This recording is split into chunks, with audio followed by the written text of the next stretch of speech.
At talagang gusto tayong bigyan ng Panginoon ng pagpapala. Pagpapala na tayo magkaroon ng buhay na matiwasay.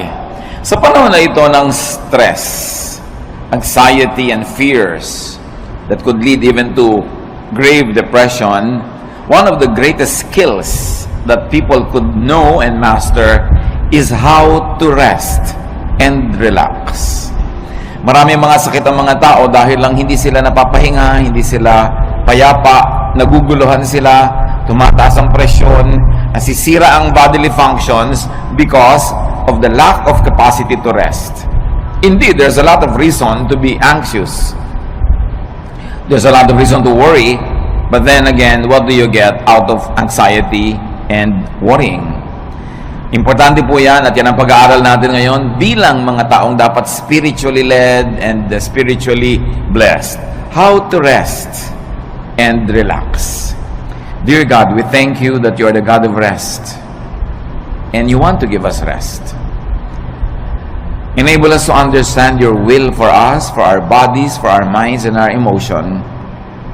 At maisama namin, Panginoon, sa tunay na pagsamba yung pagsupil sa aming isip at katawan para matuto kami, Panginoon, na magkaroon ng kapayapaan at katiwasayan. Deal with us, teach us, remind us about these beautiful and wonderful things. Right now, Father, we ask you to forgive us our sins, cleanse us from all our mistakes, from all the wrong things we do, from all the unclean things that contaminate us. Patawarin niyo po kami sa aming mga kasalanan, punuan niyo ang pagkukulang namin, at ngayon, puspusin niyo kami ng inyong Espiritu para matuto kami nitong napakahalagang kakayanan na magkaroon ng kapayapaan at pagpapahinga. Lead us, Father. Kayo po ang siyang mangusap at kayo rin ang siyang magpala sa lahat ng mga nasa daan papatungo rito. May your safety, your love, your joy be upon us. In the name of Jesus, your Son, our rest, our shelter, our friend, we pray with thanksgiving. Amen. How to rest and relax. Sa mga relihiyosong tao, kuminsan akala nila kasalanan yung magpahinga. Kasalanan yung mag-relax. At parang iniisip nila ang spirituality ay puro na lang pagtitiis, pagdurusa, at mga pagsasakripisyo. But life could be a gift to enjoy or a problem to solve. At kailangan sa simula pa lang, maaga pa lang, nililinaw na natin. Ang buhay ba na bigay ng Diyos ay itatrato natin na isang regalo na dapat nating ipagpasalamat at lasapin, o ito isang problemang dapat lutasin. With that kind of mentality, you will already be standing on one side of the fence if you were going to be restful or anxious in life. John 16:33, Jesus says, I have told you this so that you might have peace in your hearts because of me. While you are in the world, you will have to suffer. But cheer up, I have defeated the world. Napaka-relevant po sa buhay natin, mga kapatid, itong mga verses na ito. Kasi namin ng Panginoon, sinasabi ko sa inyo na dahil sa akin, pwede kayong magkaroon ng kapayapaan. Totoo, habang nandito kayo sa mundo, marami kayong lalasapin, haharapin, kakabakahin, problema. Pero, huwag kayong mawala ng pag-asa. Pasiglahin nyo ang inyong mga kalooban dahil napagtagumpayan ko na ang sanlibutan. Kuminsan, nagkakaroon tayo ng feeling na defeated because we think we are the ones fighting. But the Lord is our champion. Nabuhay siya at namatay para sa atin. Ang lahat ng tagumpay ng Panginoon ay tagumpay natin at siya'y walang kabiguan. Maging ang kamatayan na hindi nagtagumpay na siya'y hawakan ng matagal at siya'y nabuhay na muli, isang pangako na ang lahat ng sumasa kanya ay mabubuhay ding muli. Kasi sabi niya, alam nyo, kaya lumalaki ang problema nyo, pinapalaki nyo. Kaya bumibigat ang kalooban nyo, pinapabigat nyo. Totoo, kung magiging makasanlibutan lang kayo at mag-iisip lang kayo bilang mga karaniwang tao, talagang marami kayong dapat ikatakot at hindi kayo papapahinga. Pero bakit nyo gagawin yung matakot? Samantalang napagtagumpayan ko na ang lahat. That in Christ we have our victory. That even in our personal performance, we might fail every now and then, but it is not our performance that counts, but the performance of the Lord. Hindi yung kulang sa atin ang binibilang, kundi yung kapupunan na ibinibigay ni Jesus. Hindi yung ating karumihan, kundi yung paglilinis ng kanyang dugo. Hindi yung ating mga kamalian, kundi yung kanyang pagiging tama. Ang siyang ibinibigay at ibinibihis sa atin, kaya marapat lang na atin itong unawain. Life is indeed a gift to be enjoyed and shared. Like love, enjoyment and happiness is like a handful of sand. Yun pong buhangin, pag hinawakan nyo lang nang nakarelax ang kamay nyo, andyan lang. Pero subukan yung sobrang diinan ng hawak, sikipan, dumudula sa pagitan ng mga daliri natin yung buhangin at natatapong lahat. When you hold too tightly, sand slips through your fingers. And happiness is like that. Enjoyment, like love, is like that. Pag sobrang mong hinigpitan, nawawala. Dapat relax ka lang. Relaxing and knowing how to relax could be a great tool of survival in this age of stress. Marami talagang stress ngayon. Pati nga inumin mong tubig, binabayaran na, binibili, nung araw naman hindi. Maraming gastos ngayon na dati hindi naman gastos. Yung load, ang laki-laki ng pera mong napupunta sa load, dati naman hindi ginagastahan yan eh. Marami talaga. Pero marami ring blessing na available. Kita nyo naman, nagsusurvive ang lahat. Life is even better. So how to rest and relax, or how to live really, is our topic. And how do you do that? Do not hurt yourself. Marami pong mga tao nasasaktan, kaya lang hindi nila alam sila ang nananakit sa sarili nila. Kaya kailangan matanggal yung takip ng ating mata at mabunyag yung katotohanan na madalas tayo ang may likha ng mga nananakit sa ating sarili. You've got to identify and define your self-inflicted pains. Parang yung nagpepenitensya, siya ang nag-aapanghampas sa sarili niya. Siya ang nagsusugat at nagsasakit sa sarili niya. Marami mga tao ganun ang ginagawa nila sa buhay. Although, hindi kasi tayo laging conscious. Ano-ano po ang mga self-inflicted pains? Kasi kung meron kang tatanungin, gusto mo bang saktan ang sarili mo? Ang sagot natin, siyempre hindi. Ba't ko sasaktan ang sarili ko? Gusto mo bang lagyan ng asido ang loob ng puso mo? Ba't ko lalagyan? Puso ko yun. Gusto mo bang pahirapan ang sarili mo? Of course, I will not do that. But the truth is, many of us do it. Ano po yung mga pahirap na tayo rin ang may likha? Jealousy, covetousness, and greed. They hurt. Napakalaki ng sugat, hirap, pasanin na ibinibigay sa atin kung tayo ay nagsiselos, naghahangad ng hindi atin, naiinggit, o nagiging sakim. Oras na meron kayong kinakainggitan, pinagseselosan, hinahangad na hindi naman ninyo, pinapahirap nyo inyong loob. Yung merong mana ang kapatid mo, gusto mo maging sayo rin? Yung merong magandang damit ang iyong kapwa, imbes na matuwa ka at maganda yung nakikita mo, maiinggit ka pa? Yung hindi na sayo, pinipilit mo pang maging sayo, gagawa ka ng mga tricks, gagawa ka ng mga kasinungalingan para maging sayo yon. Ang hirap mag-maintain ng kasinungalingan. Ang hirap gumawa ng mga tricks. Ang hirap maging parang gagamba na gumagawa ka ng sapot para yung dumadaang mga lamok biglang mahuli at kakainin mo na siya. But if you are greedy in life, if you're ruled by greed, you will never relax. Because you're forever inventing schemes. Gagawa ka ng mga paraan kung paano maging iyo ang hindi iyo. Kung paano aagawan yung mga tunay na mga may-ari. Kung paano sisiraan yung ating mga kinakainggitan. Self-inflicted pain yan. At gaano karami sa inyong high blood pressure, gaano karami sa mga cancer ng katawan natin na nagmula sa sobrang pahirap natin dahil pinapahirapan natin ang sarili. Dapat tulog ka na, hindi ka patulog. Dapat payapa ka, hindi ka payapa. Dapat nag-e-enjoy ka, naiinis ka, naiinggit. You harm your body. At pagpatuloy natin ginagawa yon, yung mga maliliit na mga laso na yun na iniipon natin sa ating katawan, nagiging sakit. Ang tatamaan yung mga pinakamahinang parts of your body, so doon magmamanifest yung mga sakit. Pero ang totoo nyo, nagsisimula sa isip mo yan. Nagsisimula sa iyong espiritu. Kaya sinasabi nga, mind over matter. Halimbawa yung mga taong sobrang magsikap, talagang nagpapakamatay, nagkakandara pa para laging panalo, para laging mas maganda ang gawa niya, mas mataas ang score niya, Gaano karami doon ang dahil lang sa inggit?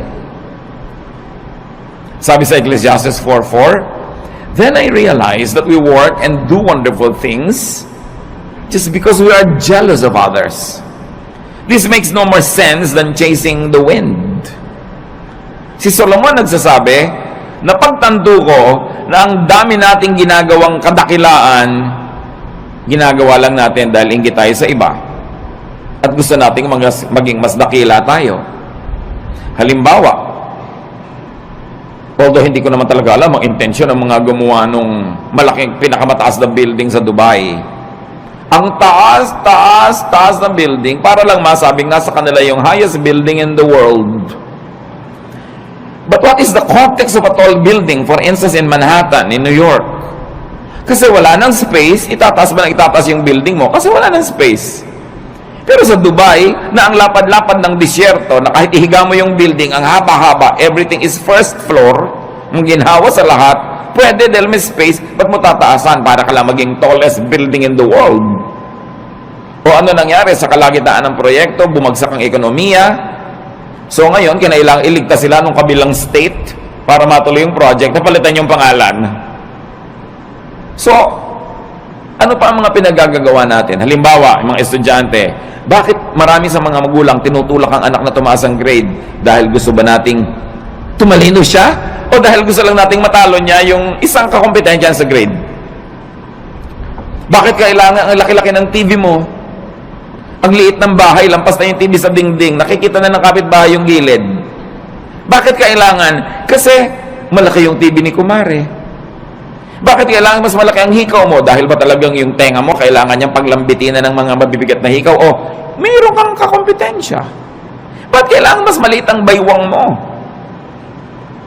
Marami tayong ginagawa mga kapatid, pahirap sa sarili just because we're competing with other people. So sabi ni Solomon, vanity. Meaningless. Isang pagpapahirap sa sarili na hindi kailangan. Isa pa bang pagpapahirap natin? Fatigue. Fatigue hurts. Too much work is painful. Ang dami mga tao sobrang magtrabaho tapos ang konti lang naman ang nabe-benefit nila doon sa tinatrabaho nila. At the end of the day, sila yung lugi. Sino ang nakinabang? Ang mga kamag-anak nilang batugan. Mga kamag-anak nilang tamad, hindi nag-iisip, saan kaya ako kukuha ng ganitong gagastusin, ano kayang gagawin ko, pero at the end of the day, nagkakaroon din dahil kahit nagger ka, kahit nagagalit ka, bibigyan mo rin. So, ikaw si lugi. Kaya lugi sa buhay yung mga OC, yung mga obsessive-compulsive, linis ka ng linis, kasi iba dumi ng dumi. Hindi ko alam hanggang ngayon, hindi pa po ako decided kung tatawagin kong blessing yung mga taong walang pake. Yung may baha, walang pake. Tulog. Yung bukas may gastusan, walang pake. Pero at the end of the day, nabuhay din sila ng 70, 80 years old, masaya pa sila. Kaysa ikaw, worry ka ng worry, isip ka ng isip. At ang nangyayari tuloy, dahil mahilig ka mag-isip, ikaw tuloy ang sasagot sa mga gastusin niya. Kasi ikaw yung responsible. But is that the way to live? Do you want to be like that? You've got to let go of some things. Going against your conscience for the sake of gain hurts. Gaano karami mga kapatid ang ginagawa natin na labag sa ating budhi? Siro, ginagawa mo para lumaki ang iyong kita o para mapalapit ka sa isang taong pinupuri mong ang totoo, nandidiri ka sa kanya. Ginagawa mo pero naiinis ka sa sarili mo at ginagawa mo yun. So, ba't mo ginagawa? Yung bang gain na mapapala mo doon is more than the loss. Pag kinompare mo yung napala mo at yung lugi mo, na nahirapan ng iyong loob, napagod ang loob mo, nakakasira ng kalusugan. Nakakasira ng sarili. Ano pa po ang mga pahirap natin sa sarili na hindi natin na-realize? Strained personal relations. They hurt. Tuwing meron tayong kaaway, kagalit, and we maintain this kagalitan, hirap tayo. Dahil kahit matigas ang loob mo, kahit ka pa nagtatapang-tapangan, aminin mo, mas gusto mo naman friendly yung atmosphere. Mas gusto mo naman na kabati mo yung kagalit mo ngayon. Mas gusto mo naman na love ka niya kaysa hate. Kahit nagpapretend ka pa that you don't care, you care. Why? Because the Spirit of God lives in us. And that Spirit is hurt whenever things are wrong. Kung ang mga relasyon natin sa ating kapwa ay pangit, kaya kami mga tao nagpapagamot, laging masakit ang ulo, laging masakit ang likod, laging masakit ang ganito. Tanong mo, marami ka bang kaaway na kamag-anak, kaibigan? Opo. Hindi mo kailangan ng gamot. Makipagkasundo ka lang, baguhin mo ugali mo, gagaling ka. Kaya kami sakit, kahit inumin mo lahat ng isang drum ng mga gamot, kung lagi kang nakikipag-away, lagi kang may kaaway, may gusto kang sugurin, defensive ka dahil may sumusugod sa'yo, magkakasakit ka. Kaya ang Panginoon nagtuturo, forgive, make peace. Sa palagay niya, nagtuturo siya para tayo lugihin? No. Nagtuturo siya ng ganoon kasi alam niya, when you forgive, you relax. When you make peace, you relax. And when you relax, you will get well, even if you're sick. Or you will not get sick. And then it's to your advantage. Lahat ng turo ng Panginoon, hindi para tayo madehado. Doon tayo panalo. Ang tulo ni Satanas, yun ang mahirap. Yung dapat ikaw ang panalo. Talunin mo siya. Dapat mas pataas ang score mo. Dapat mas mayabang ka sa kanya. Dapat mas malakas ka. Hindi ka mapapahinga. Pag lagi ka nakikipag-compete. And these are usually the burdens of and deception in highly professional vocations or in competitive endeavors. Yun ang pinag-usapan natin. Kaya nga kuminsan meron tayong kapatid o pinsan na masyadong baliwala, yung sobrang bahala na, sobrang hindi siya nag-aalala. Ang totoo, mas minsan humahaba pa yung buhay niya kaysa sa'yo. Siyempre, ayaw naman natin maging ganon. Pero meron tayo kahit konting dapat matutunan doon sa mga taong marunong magsawalang bahala paminsan-minsan. Kasi pwede mong punuin ang buhay mo ng puro takot. Pero anong mapapala mo? Obserbahan nyo sa aeroplano, pag magte-take off, iba-iba reaksyon. Meron talagang yung naninigas ang panga, nananalangin ang hindi matapos-tapos. Pili mo, magdalangin ka ng isang beses, tapos tama na. Ba't walang patid? Para ka na lang laging natatakot, nagte-take konting tagtag ng aeroplano, takot at takot. Meron naman, kain ng kain, may natutulog. So, if pare-pareho rin yung darating. Kung 1 oras kayo sa loob ng aeroplano, o 5 oras, o siyam, pare-pareho rin naman kayong lalabas sa aeroplano na yung pag nag-landing, pero ikaw hindi ka nag-enjoy kung warrior ka. Because it's in your mind. Kaya nga po sabi ko doon sa mga laging natatakot, to myself included sometimes, when you get tempted to be afraid, may kilala ka na ba? Personal na kilala mo na namatay dahil sa plane crash? Wala pa akong nastatawang na yes ang sagot. May kilala ka nang namatay dahil nabundol ang tricycle? Meron. Meron kilala ka nang namatay na nasa kama lang, binangungot, namatay? Meron. May kilala kang nasa ospital, naliligid ng mga doktor, namatay? Marami. Yung pala, mas marami doon, di mas matakot ka matulog. Mas matakot ka maglakad sa kalye, but pagsasakay ka, takot na takot ka because you're psyched yourself up to be afraid, while flying is the safest way to travel. So it's all in your mind. Ba't mo papahirapan na yung sarili? Kung pwede ka naman mag-relax. And besides, kahit mag-worry ka, makokontrol mo ba yung hangin, yung aeroplano? No. So meron tayo dapat na punto na pwede tayong magsawalang bahala. Total, wala ka rin naman magagawa kahit sikapin mo na bahalain mo yun, hindi rin pwede. Worry hurts. When you worry so much. So do not worry. Do not play God. Ano pang kinalaman, mga kapatid, ng worrying and playing God? Making things work is God's role. Yung hindi mo control, katulad nun, lumilipad ka na, hindi mo control yan eh. So, hayaan mong God ang mag-isip doon. Colossians 1:17, God's Son was before all else, and by Him, everything is held together. Sa pamamagitan ng Diyos Anak, ang lahat ng bagay ay nagkakakapit-kapit, nagkakalakip-lakip, umaandar ang mundo, umaandar ang sinukob, umaandar ang creation dahil sa Diyos Anak. Hindi dahil sa iyo. So kung meron dapat mag-worry how to make things work, siya, hindi ikaw. Ang dapat mo lamang gawin, yung papel mo. So kung engineer ka, i-check mo kung maganda ang makina ng mga aeroplanong chine-check mo. Kung ikaw ay may papel, gawin mo yun, at pagkagawa mo noon, leave the rest up to God. Kaya mahalaga, ginagawa mo lang yung papel mo. Sabi nga ng Desiderata, the universe is unfolding as it should. Sisikat ang araw bukas, tulungan mo man o hindi. at lulubog yun bukas ng gabi, pigilin mo man. Aandar ang lahat. Mag-global warming kung kailangan mag-global warming. Magkakaroon ng bagyo at aalis din ang bagyo. Babaha at huhupa ang baha. Lahat pa ulit-ulit lang na mangyayari. Hindi mo yung problema kasi hindi ka ang Diyos. Ang problemahin mo lang yung munting daigdig where you move, where you can make a difference, and then leave the rest up to God. Sabi ng Jurassic Park, life finds a way.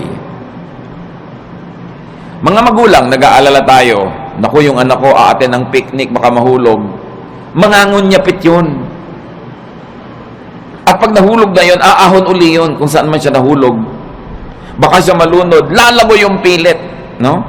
Gagawa siya ng paraan because life finds a way. Minsan ang takot ng mga magulang, mamatay siya ng hindi pa matatanda yung mga bata dahil hindi maaalagaan. Aalagaan din nila ang sarili nila. Kahit hindi mo alagaan yung mga batang yan, nakadikta sa kanilang kalikasan, aalagaan nila ang sarili nila. Pag may nahipo silang mainit na plancha, siyempre kahit hindi mo sabihin, tatanggalin nila yung kamay nila. Nakasulat sa atin yun. We were wired to survive, to reproduce, and to live the cycles of life that are assigned to us. So hindi natin dapat masyadong inaalala yan. Nakatakda yan. Huwag mo alalahanin ang shape ng bulkang mayon. Magiging perfect pa kaya yan ng matagal? Paano kung sumabog? May mga nagagano, nagwo-worry. Anong gagawin mo? Tingnan mo na lang siya. Kung hindi na siya perfect, tabi-tabingi, find another beauty in it. But enjoy it while it lasts. Maybe you have a provider complex, or a protector complex, or a teacher complex, but do it only up to a point. Do not overdo being a provider. Because even if you don't provide for your loved ones, they will find a way to continue living. Even if you don't protect them all the time, God designed them to protect themselves. You don't always have to be the teacher. You don't always have to be the moralizer, the one who says the right thing, because they will also hear it from other sources, aside from they will hear it from their conscience. So, don't play God, that's what I mean. Iinom ka ng gamot, inumin mo, manalangin ka, and let it work. Huwag mong alalahanin. Huwag mong buksan yung mga benda ng sugat mo para tingnan mo kung naghihilom na yung sugat mo. Dahil lalo na namang mabubulat-lat, dudugo lang. Let it heal by itself. Just do your part. It's important because when you over-worry, you get too tired and fatigue hurts. Pag pagod ang tao, bumababa ang immune system. Madali kang magkasipon, madali kang magkaroon ng mga sakit pag pagod ka kasi bumababa yung panglaban ng katawan mo sa mga invaders. Kaya dapat nagpapahinga. Observe design and load limits. You have to rest. Sa mga may mga bayani complex, rest. More work sometimes means more income, but often it means less happiness. More income doesn't always mean more happiness. Maybe more pleasure for the people who depend on you, but not necessarily for you. At meron kang tungkulin sa iyong sarili. Bago pa man ang tungkulin mo kahit kanino, kailangang buhayin mo ang sarili mo, pasayahin mo ang sarili mo, ipahinga mo ang sarili mo, at huwag mong payagan kahit yung mga minamahal mo, napatayin ka, sipsipin ang dugo mo, istrohin ang dugo mo, nag-e-enjoy sila, tapos ikaw yung nangangalirang at natutuyo. You have a duty to yourself. Life is a primary duty of life. At paglabag sa utos at kalooban ng Diyos na nagbigay sa ng buhay, napabayaan mo ang buhay mo. Kahit pa nga yung pagpapabaya mo, pagdugtong sa kaligayahan ng iba. Kahit sa airlines, makikita nyo doon sa kanilang mga anunsyo ng kaligtasan, pag nawala ng oxygen sa cabin, may malalaglag ng mga oxygen mask, anong gagawin mo? Una mong lagyan ng sarili mo. At pag nakakahinga ka na ng tama, at saka mo tulungan yung bata o yung matanda o sino man, you have a duty to yourself. And it's not selfishness. You were wired and created by God to protect the life that was assigned to you to protect. Yung ibang tao, ipoprotect nilang life nila. Sometimes we are overprotective But they will protect themselves because they too were wired to protect themselves. So do not overwork yourself. Rest from overwork. Learn appropriate contentment with what you make. Yung mga iba, lalo mga professionals, may kasabihan nga ngayon, dahil alam niyo sa Korea, South Korea, sobrang modernization at sobrang materialism tuloy dahil puro pera. May kasabihan ngayon doon, a Korean man gets stomach ache when his cousin builds a new house. Dahil naiinggit siya, bakit may bago siyang bahay? Anong problema ko? Ba't di ako nakakapagpagawa? So papagawa din siya. The competitiveness is too much. That's why one of the highest rates of suicide dyan. Dahil sa competitiveness. 1 Timothy 6:6-7, and religion does make your life rich by making you content with what you have. We didn't bring anything into this world and we don't take anything with us when we leave. Sabi dapat kontento ka kung anong meron ka. Hindi sinabi na kung ano na lang nandyan pwede na. Kasi itinuro, 6 days you shall work and on the 7th you will rest. So it follows that you will really achieve, that you will acquire, that you will amass, and you will have. But the point is, be contented with what you naturally have. So kung ito pa lang yung kinikita mo ngayon, ginagawa mo naman yung best mo, huwag mo i-compare sa kita ng iba, to the point that you will kill yourself trying to beat that other person and trying to make more. Kaya nga sa mga highly professionalized fields, totoong-totoo yan, ang daming may ulcer, ang daming may insomnia. So they squander their youth trying to make money, and when they are old, they use all their money to become healthy again. So mahalaga, iniingatan mo yung katawan mo na may limit ang pwede kong gawin. Hindi ako pwedeng lagi nagpapakabayani. Hindi ko laging sosolve ang problema ng daigdig. I will have a healthy level of self-preservation. Do not strain yourself to make now what you should still make tomorrow. Yung kikitain mo pa bukas, huwag nang kitain ngayon. Magpahinga ka naman. At sabi ni Solomon, the more money you make, the more people come to spend it. And don't you find it true? Nung maliit ang kita nyo, hindi kayo pinapansin ng mga tao, so yung maliit na kita nyo, kasya sa inyo. Nung lumaki-laki, biglang naalala na ngayon ng nanay mo na malaki yung kita mo, naalala ng kapatid mo, naalala ng pinsan mo, heto na ngayon nakadaing sa'yo, nakahingi. Lumaki pa lalo ang kita mo, pati mga pinsan mo ngayon nagdadatingan na para makihalo at makikuha sa mga kinikita mo. So ikaw ang mag-isang nahihirapan, nagdurusa, yung iba ibinebenta ang kaluluwa, ginagasgas ang muka, sinasaktan ng sarili para kumita, tapos ang daming humuhot-hot. Do you like that? Pag marami kang kinikita, maraming makikiparte. Dadaming kamag-anak mo, maraming tutuntun sa'yo. Hindi naman masama maging matulungin tayo. But making more money at the expense of your health and peace does not always benefit you. Probably it benefits other people. And this is not what you want to happen in your life. Do not strain yourself. Natural lang dapat. At sabi ng Panginoong Jesus, let the day's own trouble be sufficient for the day. Tomorrow will be another day. Another problem with a solution. Do not try to solve the problems of tomorrow with today's solution, because today's solution is only for today's problem. Parang yun ding pera mo, for today lang yun, so spend it. Paano bukas? Tomorrow, you will earn again, and you will spend for tomorrow. But when you spend your income now for what you will still have to spend on today and tomorrow, kulang. Kaya dapat, hindi rin natin fast forward ang expense. Don't spend more than what you earn. And you should be responsible in handling your money.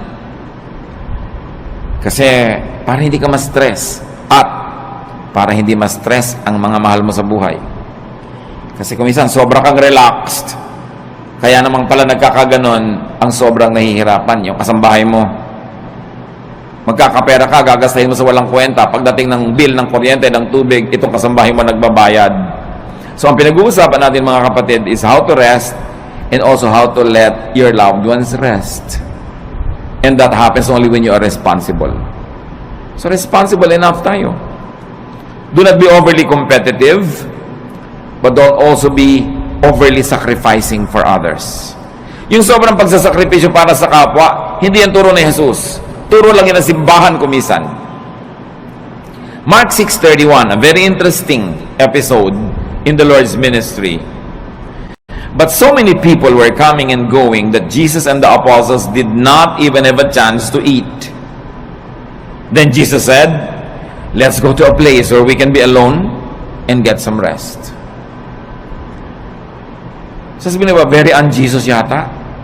Ang daming tao na kailangan ng pakainin. Ang daming taong kailangan pagalingin. Kailangan ipanalangin. Kailangan i-counsel. Kailangan turuan. Kailangan palayasan ng mga espiritong nakatira sa kanila. Pero pagod na sila. Ano sabi ni Lord? Shh, alik kayo. Tahimik tayo mawala dito. Iwan natin ang mga taong yan. Pumunta tayo sa isang lugar na tahimik na hindi na tayo masusundan. Magpahinga tayo at kumain doon. Do you do that? Mga kapatid, kung minsan, sobra kayong palatulong sa inyong mga kamag-anak at yung asawa niyo naman cooperative. Pero sinasabi niyo ba kung minsan sa asawa mo, huwag muna nating isipin yung mga kapatid mo at kapatid ko. Tayo muna magbakasyon. Dapat ganun. Hindi puro sakripisyo. Yung nakatira ka sa isang bahay na ang ingay-ingay, nakakatulig kahit sa katumingin na yung mukha, siksikan. Hindi mo ba sabihin sa asawa mong, minsan, mag-motel naman tayong dalawa, honey, para tayong dalawa lang, makapag-salarinan. Dapat mong ginagawa yun. Jesus showed us the way. Don't kill yourself giving to others. You've got to give yourself time and space to enjoy the blessings of God, even though sometimes lang, once in a while, but you have to do it. Why? Because you cannot give what you do not have. Pag lagi ka ng aburido, wala ka rin namang maibibigay. Kung isang pera lang, pero may kasama pang bunganga. Kasi aburido ka. Minsan, nagbabantay ka nga sa pasyente, pero kulang na lang, hulog mo siya sa kama. Kulang na lang, hagisan mo ng juice niya. Kasi pagod na pagod ka nakababantay. So, pwede mo sabihin, mga kapatid, kayo naman magbantay sa nanay, pagod na ako, mainit na yung ulo ko pati sa kanya. Why? Because we have limits. So, huwag nating sobrang pagodin din ang kapwa natin. Sa mga families, kumisan unfair eh. Yung nag-aalaga sa magulang, yung isa lang napa-assign, dapat take turns. Para fresh ka. Kung may mga hirap, kailangan you take turns facing the difficulty, hindi lang isa yung naka-assign. Observe your limits and observe your Sabbath. Kaya ang Panginoon, sabi niya, iwan muna natin sila. Kahit mamatay tayo dito, katutulong, hindi pa sila mauubos. So, kailangan magpahinga rin tayo. Dahil, habang mahal ni Jesus yung mga taong tinutulungan, mahal din niya yung mga manggagawa na kasangkapan para tulungan ang mga yon. So, huwag niyong aalaw yung sarili niyo na maging manggagawa lang o ang mahal niyo sa buhay na nagko-cooperate, kayo na lang, tapos puro benefit ng iba. You have to learn to set time and space for your own enjoyment. Every day, every week, every month is long enough for you to have that private, pleasurable moment. We all need that to keep our sanity. Para hindi ka mabaliw. Kaya yung nasosobrahan, hindi ba, kinakausap na ang butike, nakikipag-chess na sa anino, at nakikipagtalo kung sinong nanalo. Why? Wala man lang pahinga. Walang relaxation. Another self-inflicted pain is anger. Anger hurts. Gaano karaming kalusugan natin nasisira dahil nagalit tayo o nananatili tayong galit. Tuwing galit ka, nagdurusa ang iyong katawan. So, ang totoo nun, ikaw nagpaparusa sa sarili mo. Kaya yung magagalitin, mga kapatid, huwag na kayo makipag-away. Yun lang sila nagagalit sa inyo, yun na ang parusa sa kanila. Kasi napakalaking parusa sa katawan, sa isip, sa emosyon na magalit. So, contain or avoid anger. And once more, don't play God. Why do I say that? Because anger is the prerogative of the perfect. Dapat yung perfect lang nagagalit. Yung author ng perfect moral law, pag na-break yun, dapat siya magalit. Siya yung author eh, siya yung Diyos. Yung author ng natural law, siya dapat magalit when it's broken. Pero tayo, hindi naman author eh. Nakikibasa lang tayo. You are not perfect. You are not the author of morality or life. You are just a fellow creature, a fellow beneficiary and traveler, a fellow seeker, in fact, a fellow sinner. Kaya wala kang karapatang magalit. Isipin niyo mga kapatid, ano mga kinakagalit nyo? Kayo ba, Diyos? Ano mga kinakagalit natin? Perfect ba tayo? So may imperfection yung tao, pero perfect ka ba? Besides, you were not designed to be angry. Nung nilikha tayo ng Diyos, hindi niya tayo dinesign na magalit. Kaya pag nagagalit tayo, we go out of the design, we destroy the intentions of the manufacturer, and at the end of the day, we destroy ourselves. Hindi bagay sa atin magalit, hindi tayo dapat nagagalit. Your bodily system goes awry when you get angry. Nagkakasira-sira, nagkakawasak-wasak ang nervous system, electrical and chemical balances of your body naiiba pag nagagalit ka. Kaya mga ibang nagagalit, they become, sabi nila, temporarily insane. Nakakapatay. Traffic altercation, nakakabaril ka ng kapwa, tapos makukulong ka forever. Dahil lang nagalit ka. That's why galit should be controlled. And your bodily system, including your soul, gets damaged when you stay angry. So, dapat hindi magalit, at tapos kung nagalit na, dapat hindi tagalan. Kaya ang sabi sa Bible, do not go to bed while you're still angry. Do not let the sun go down on your anger, which means, huwag mong patagalin yan. Pero yung merong nagdaramdam sa inyo, 7 taon na, gusto nyo bang tumapak kayo sa tamtax at huwag nyo alisin sa talampakan nyo ng 7 taon? Ito yung naglalakad kayo, kumikirot, lumabaon, nagnanana. Higit pa ron pag meron kayong galit na kinikimkim sa puso. Dahil hindi lang talampakan na naapektuhan. Naapektuhan ang inyong puso, ang inyong isip, ang inyong emosyon, relasyon sa kapwa, relasyon sa Diyos, kalusugan. It is foolish to remain angry. So, don't remain angry dahil kayo banal. Pero kung hindi kayo banal, at least be intelligent. Still don't be angry. Because it's not good for you. Huwag kayong magkimkim ng mga sama ng loob. Ibulalas nyo kung kailangan ibulalas, o ipatawad nyo na lang, pero huwag nyong kimkimin. Huwag nyong kimkimin. Nararanasan nyo na ba na mapapadighay kayo, hindi nyo maidighay-dighay? Di ba? Ang hirap kimkimin. Subukan nyo magkimkim ng sinok. Ang hirap. At yung mga kinikimkim pa natin, mga kung ano-ano mga sama ng loob, may LBM kayo, kinikimkim nyo, ayaw nyong ilabas, ano mangyayari sa inyo? Di ba? Alam nyo mangyayari sa inyo? Masahol pa ron ang galit. But Satan is so deceptive that we don't realize that simple anger is destroying us. Pag nakita mo yung tao, tumataas ang presyon mo. Pag naalala mo siya, nawawalan ka ng ganang kumain. Baka maging violente ka pa. Lugi ka. So rest and relax.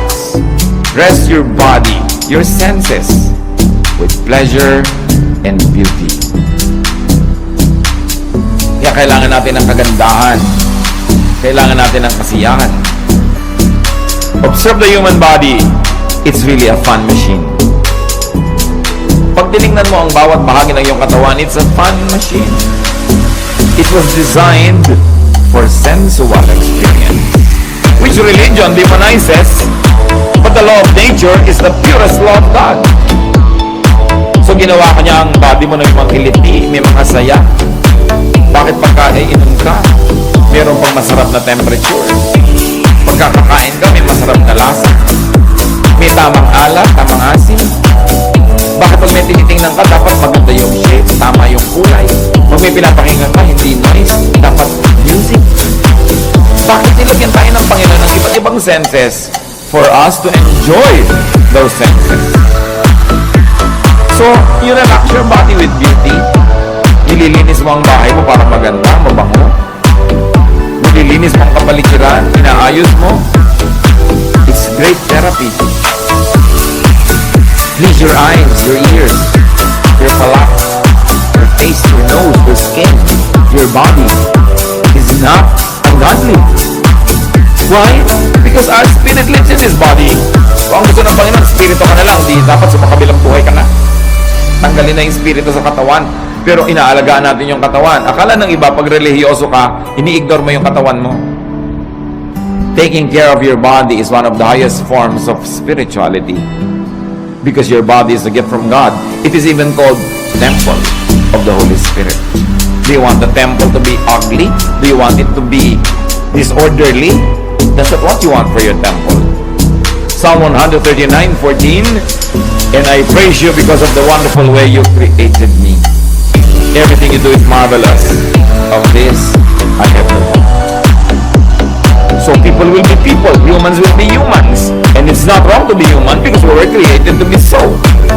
Do not pit spirituality against sensuality. Ang tunay na spirituality ay hindi puro pagdidentry at pagdedeny ng senses mo.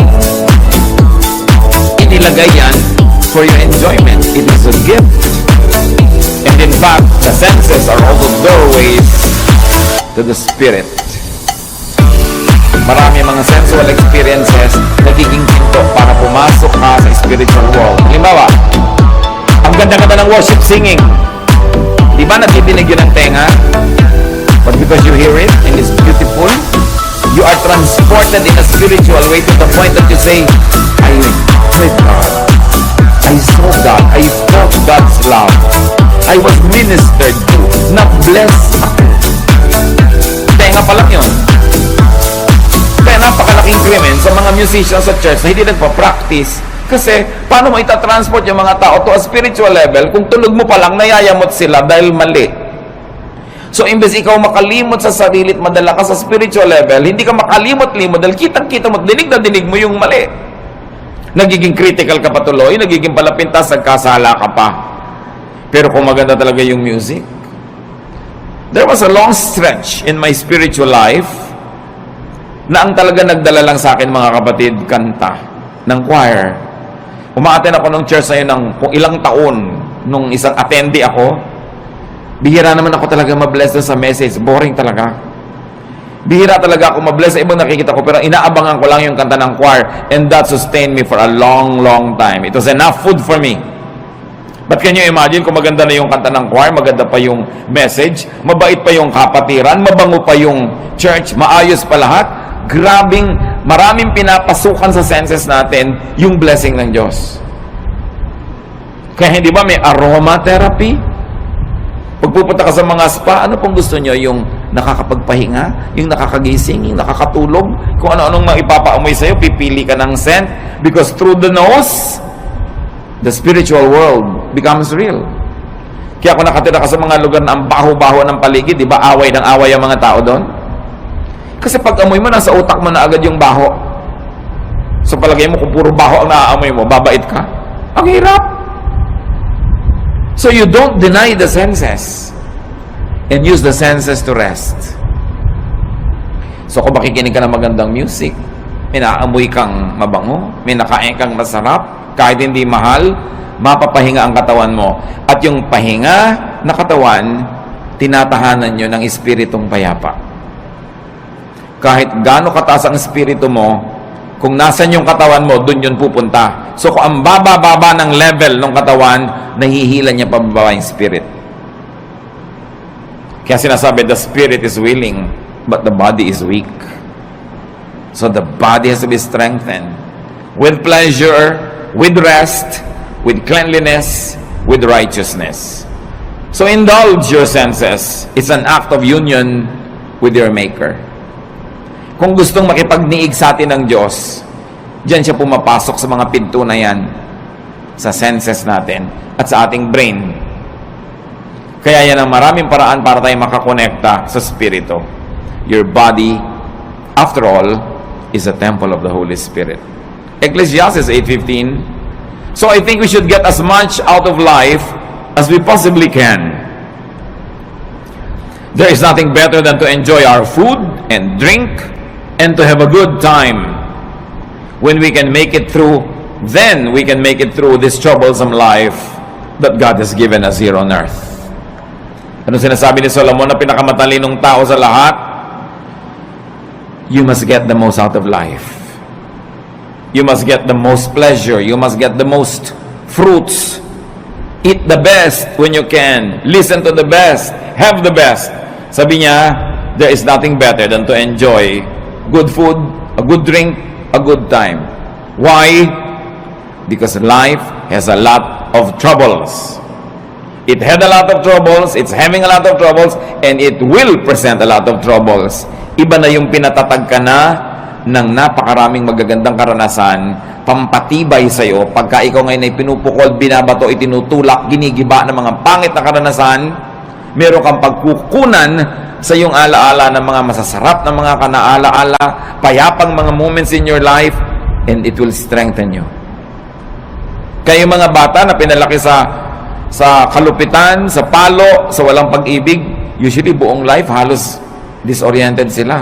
Unless kilalanin nila na kailangan nila magpatawad, magbagong buhay, at kilalanin nila yung pagbabago ng Panginoon, all their lives they become a slave of their dark past. Kaya mahalaga, pinapaganda mo hanggang maaari, lalo sa mga bata. Sabi ni Solomon, tuwing makakapag-enjoy kayo, mag-enjoy kayo. Kasi may mga panahon, kahit may pera kayo, wala kayong gana. Makakabili kayo ng pagkain, pero magaan lalamunan nyo.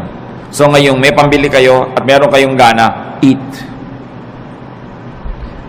Bata kayo, kaya nyo yung mamasyal, pumunta doon, gawin nyo yun. Basta binabalansin nyo lang ng tamang pagtatrabaho, responsibility, faithfulness to God. Meron ka ngayong kakayanan na mag-enjoy, enjoy it. Dahil ang bukas hindi mo alam kung pwede mo pang ma-enjoy. Food and drink and good times need not be expensive.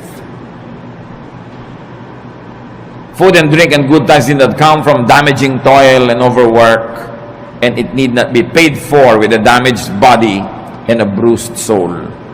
Hindi totoo ang chismis na kailangan mo pa magkasala, magnakaw, gumawa na masama para ka mag-enjoy sa buhay. Maraming bagay na libre at maraming bagay na hindi naman mahal. Ang kailangan lang baguhin natin attitude. We must remove from our value system the notion, the mistaken notion that spirituality means suffering all the time. If God likes you to suffer, bakit niya lagyan ng nerve endings ang iyong katawan that is meant for enjoyment? Because God likes us to have a good life. No eye has seen, no ear has heard, no mind has conceived what God has prepared for those who love Him. Another way to relax and how to live is to rest your spirit by doing good. Ephesians 2:10, we are God's workmanship, created in Christ Jesus to do good works, which God prepared in advance for us to do. Sabi, likha tayo ng Diyos. Nilikha kay Jesus para gumawa ng mga mabuti, at yung mga magagandang gawain natin, inassign na noon pa man, bago pa tayo sinilang. So may assignment tayong lahat na gagawing mabuti. At pag hindi nyo ginagawa yon, may bahagi na inyong puso na lamukot, lukot, tiklop, pipi, nagdurugo, nasasaktan, may kirot. Kasi wala ka sa design. Dapat hanapin mo, kapatid, ano yung assignment mo sa mundo, anong mission mo. Sa buong buhay, sa isang taon, sa isang buwan, sa isang linggo, sa isang araw, sa isang oras, nag-iiba-iba yung mission na yun. Lagi ka lang sensitive. Anong maganda na pwede kong gawin ngayon, ang assignment ko kay Lord? Gawin nyo. Sasaya kayo. Basta ginagawa nyo ang kalooban ng Panginoon, may pera kayo't wala, malusog kayo't hindi, nag-iisa kayo o may kasama, may malalim kayong saya na tinatawag sa English na joy. It is not dependent on outward events. It is there in your spirit. Pero pag alam nyo kung ano yung mabuti nyong dapat gawin, tapos maang-maangan kayo, inignore nyo, di nyo ginawa, kahit may pleasure kayo, kahit may pera, kahit maganda yung kapaligiran, may nagluluksa sa inyong kalooban na hindi nyo pwedeng itanggi at ipatwa. So, ang pinakamabuti sa tao, maging totoo sa espiritu, maging totoo sa sarili. Be in character, be true to form. You were not an accident. You were created before the foundations of the world by God's will. Hinintay lamang na lumabas ka sa panahon at sa lugar, pero meron ang kalooban ng Diyos para sa iyo at may assignment ka na. Dapat yung gawin, dapat yung hanapin. Pag hindi mo ginagawa yon, may pera ka man, mataas man ang iyong kalagayan, sikat ka man, may kulang. Parang naglalakad kang merong bato sa loob ng sapatos mo na natatapakan mo, hindi masaya, hindi masarap. Psalm 62:1, my soul finds rest in God alone. My salvation comes from Him. Hindi tayo mapapahinga hanggang wala tayo doon sa sentro ng kalooban ng Diyos. So huwag makipagtunggali, huwag lumaban, makiayon. flow with the Spirit of God, enjoy the trip, enjoy life, do what you have to do good, be righteous, and then meet your Maker when time comes. There will be no regrets when you have lived a full life. Nabigyan mo yung dapat mong bigyan, nakain mo yung gusto mong kainin, which of course entails work. You have to work, you have to earn it, so that you will have something for yourself and more to give away. Kasama tunay na espiritualidad ang pagtatrabaho, yung pagiging responsible, but don't be overly responsible because you will only be full of stress. Marunong ka dapat magsara ng dapat isara, lumimot ang dapat limutin, magpatawad ng dapat ipatawad, para nakapahinga ang iyong kaluluwa. Pero mahalaga, punuin ang buhay ng mabubuting gawa. Revelation 20:12, I also saw all the dead people standing in front of that throne. Every one of them was there, no matter who they had once been. The book of life was opened. The dead were judged by what those books said they had done. So lahat ng ginawa natin, ginagawa, gagawin pa, nakalista, at magiging basihan ng final judgment. Doing good places you in the path of God's blessings. Doing good gives balance and peace. Halimbawa mga kapatid, nalilito kayo, gagawin ko ba mabuti o yung hindi mabuti? May masama sa akin, gagantihan ko ba ng mabuti o ng masama rin? Huwag na kayo malito. Gawin nyo na lang yung mabuti. Because God is a perfect accountant. Marunong siya mag-debit, credit, balance. Halimbawa, meron kang ginawa ng mabuti na hindi mo naman dapat gawan, sumobra. Sa palagay nyo, hindi ibabalik sa ni Lord yung sobra. Pero meron kayong dapat gawa ng mabuti, pero kulang ang ginawa nyo. Sa palagay nyo, hindi kayo sisingilin. Kumuha ka na lang ng tama. Huwag kang mag-alala na sumobra yung tama. Kasi, credit yon. Pwede ngayong itapal sa mga marami mong kulang sa buhay. Kaya sabi, just love. Keep loving people. Because love covers over a multitude of sins. Maging maibigin ka. Dahil yung pagiging maibigin, nagiging pantakip sa maraming kakulangan sa buhay. At pag pinag-aralan nyo yung word na pwede mong itanong, sino yung natatakpan ng pag-ibig? Yung iniibig o yung umiibig? Pareho. Pag tinignan nyo yung Greek word na ginamit doon, pwedeng gamitin both ways. Na pag maibigin ka, yung pag-ibig mo, natatakpan yung pagkukulang ng taong iniibig mo. At di ba totoo? Pag mahal nyo yung tao, pagtatakpan ng pag-ibig nyo yan eh. Pero ito pa, pag maibigin kayo at umibig kayo sa kapwa, pati yung mga pagkukulang nyo, natatakpan. That's why love is the answer. And you know the other side of it, the opposite, hatred. Why hate when you can love? Pareho lang nakakapagod yan. Parehong kailangan mo investa ng emotion, ng kilos.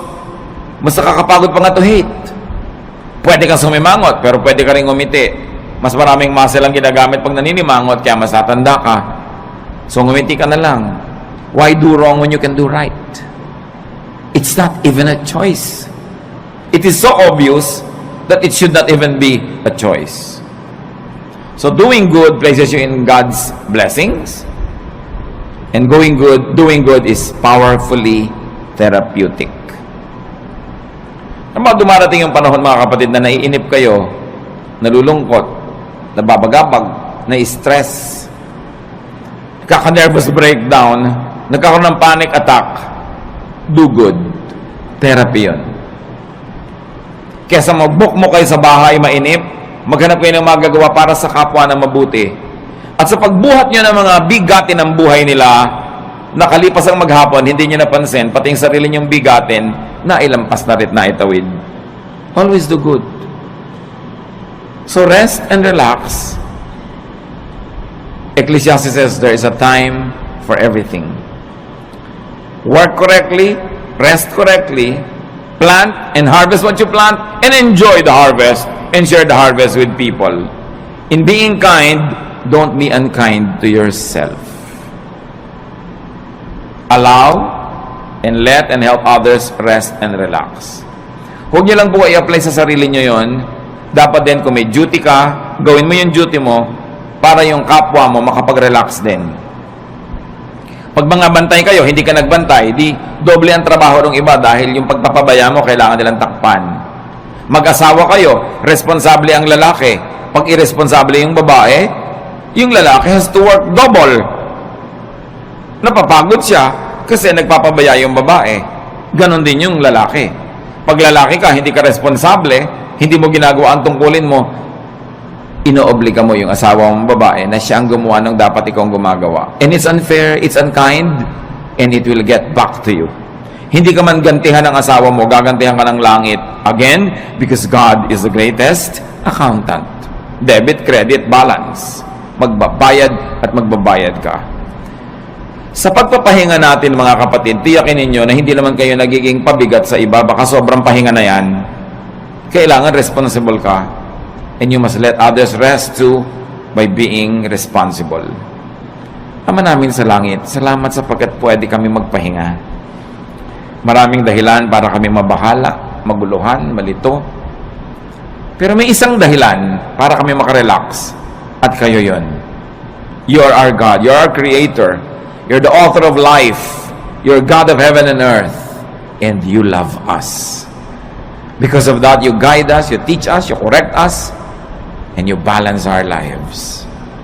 Turuan niyo kami, Panginoon, na gawin ang dapat namin gawin bilang nilalang at magkaroon kami ng wisdom na ipasa inyo yung para sa inyo na siyang lumalang sa amin. That we should just be responsible humans but not play God. We should observe our limits and enjoy each day as we also do good things each day. Magbulay-bulay tayo sa katahimikan, mga kapatid. Hanapan ng personal pang mga application ng mga pinag-aralan.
you.